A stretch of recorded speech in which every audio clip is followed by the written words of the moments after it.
Hello everybody, Handyman Landlord here. So in today's episode, we're just gonna talk about the differences between to self-manage a property, a house or many houses or a multifamily even, versus to hire a property management company. Okay, so according to my opinion and my experience, let's move forward. So why would I self-manage a property? Okay, if I have one house, I wouldn't want to hire a property management company. I would prefer to do it myself. If I have some basic skills. Okay, now, first of all, if the house that you have, it's in a different state, obviously you can't do that. You have to hire somebody. Now, if the house that you have is 15, 20, 30 minutes, even an hour away from where you're living, then maybe you consider to do it yourself. So the basic thing is to be a self-management property manager by yourself as a landlord is to actually screen the tenant. How do you screen the tenant? That's another video. Okay, we're not going to talk about that. Write me down in the comments if you would like a video of how I personally screen my tenants. Okay, so when you screen the tenant, you put a tenant in, and then we're talking about long-term tenants, not short-term Airbnb or booking or anything like that. Okay, so in that scenario, you put the tenant inside, and then usually if the house is new, you don't have a lot of maintenance, you don't have a lot of hassle, so really there's nothing much to do. What I personally do is once every 3 to 4 months or something like that. Some people even do it once a year. They actually go themselves to the property and they inspect it. We call it an inspection. Inspect the smoke detectors, the smoke the filters. You just make an excuse, in other words, to the tenant. You give them 24-hour notice and then you just do the inspection. Why? Because you want to make sure that the tenant that you put in is actually a good tenant, is actually keeping up the place, your house clean, neat. Nothing is, outside of the lease agreement that he signed or she signed. They didn't put dogs that they shouldn't put. They're not, all kinds of things. So in other words, once a year or twice or 3 times a year, it's actually you're going over and over again to your property, and that's all you have to do. And then you have to be obligated in order to do maintenance work if it's needed. Okay, it's an electrical problem, a plumbing issue, or anything to that effect. You actually, if you're skilled, you can take it care yourself. Now, obviously, the pros in that scenario is that you don't have to give the 10% to the property management company, so that saves you more money. And if your margin is kind of thin, then that's a better solution for you to self-manage.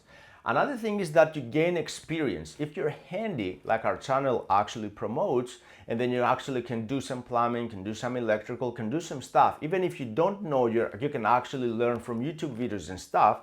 And then that gives you the experience when when your tenants actually are telling you, can you please fix this or fix that? And then you become better as a handyman. Now, if you like the video, press like, subscribe, and share it with your friends. So these are the pros.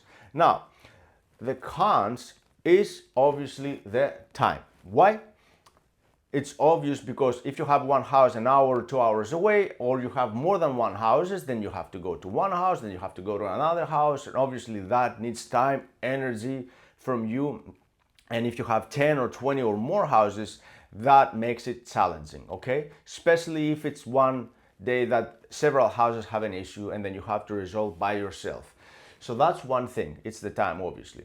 And also, if you have a 9-to-5 job, then you don't have the time to accommodate all of your tenants, so you have to do that afterwards. But if you're kind of like, you have the freedom to have the time to do that, maybe, and you love it, okay, and you like to do that, then maybe that's a wonderful solution.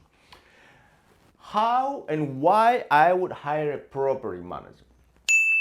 I would do that if I'm working all day long, my job has nothing to do with housing or maintenance or anything like that, and I don't have any idea. I want to invest in a house or a property, but I have no idea how to do those things, so I need to hire a property management company, okay?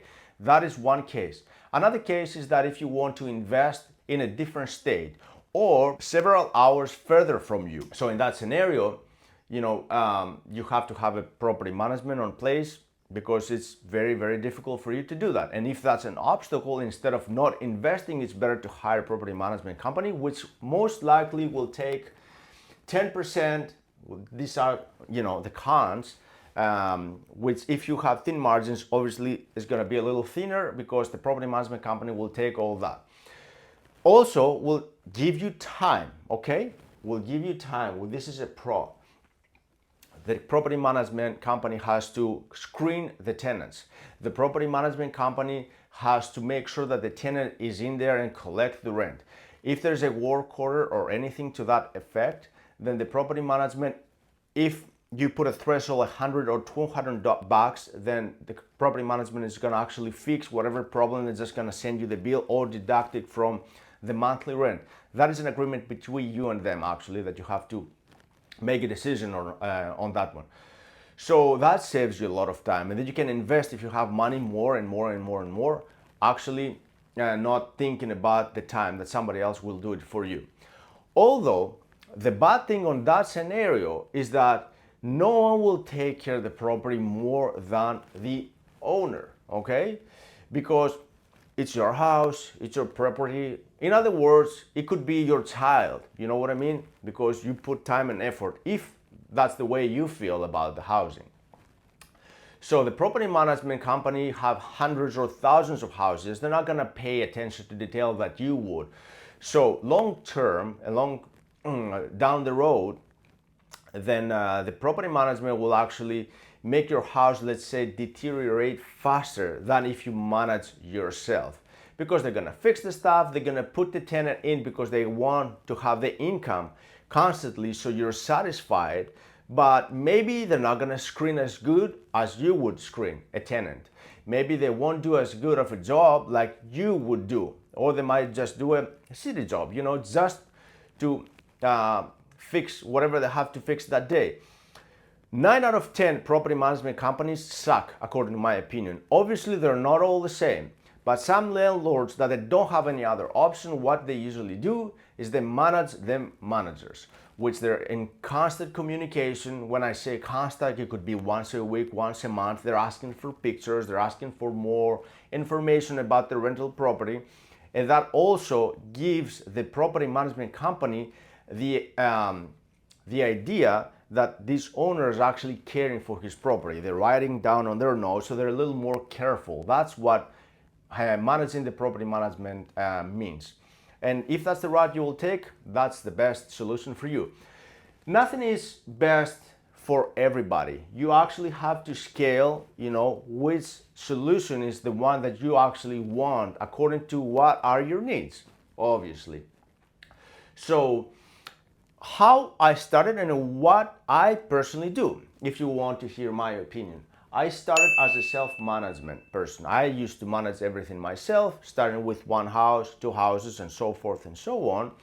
And then eventually, when I grew, then I put my wife into the game. So she is now the manager, and she's obviously way better than me, because one person, if they do everything by themselves, they're not gonna do everything excellent. But if you put an excellent person to do 1 or 2 things, that is wonderful. And then I still work, I still do maintenance stuff, I still renovate on the time that I have, but I also have workers that they can do that for me. So I am in the middle. So I started here, but I tried to create my personal property management company without being a property management, because actually it's in-house, as we call it here. And then if there's any needs, we have the personnel to send, because we're paying them as a self-contractors, 1099 here in the United States, okay? So that's an easy way to do that. Now, if there's something that is outside of your scope or your property management scope, which is like roofing or HVAC system or something like you actually don't know how to do, it's too much, you don't have the personnel, then you have to have your network, which is few contractors or few people that you trust, and you make these phone calls and they actually take care of your problem or your issue. So this is my suggestion: to start self-managing the property, to gain experience from all that. The more experience you have, the more you can ask tomorrow from your personnel that you're gonna hire, because you're gonna be more knowledgeable as far as to what you want. And obviously the time is a problem, but that you can fix if you actually eventually create your own company by yourself. So, you have any question as far as that? Did I miss something that I should mention? Write down on your comments down below. I appreciate your like. I appreciate you guys subscribing. Let me know if there's anything else that you would like to discuss with me. So that's it for today. Until next time,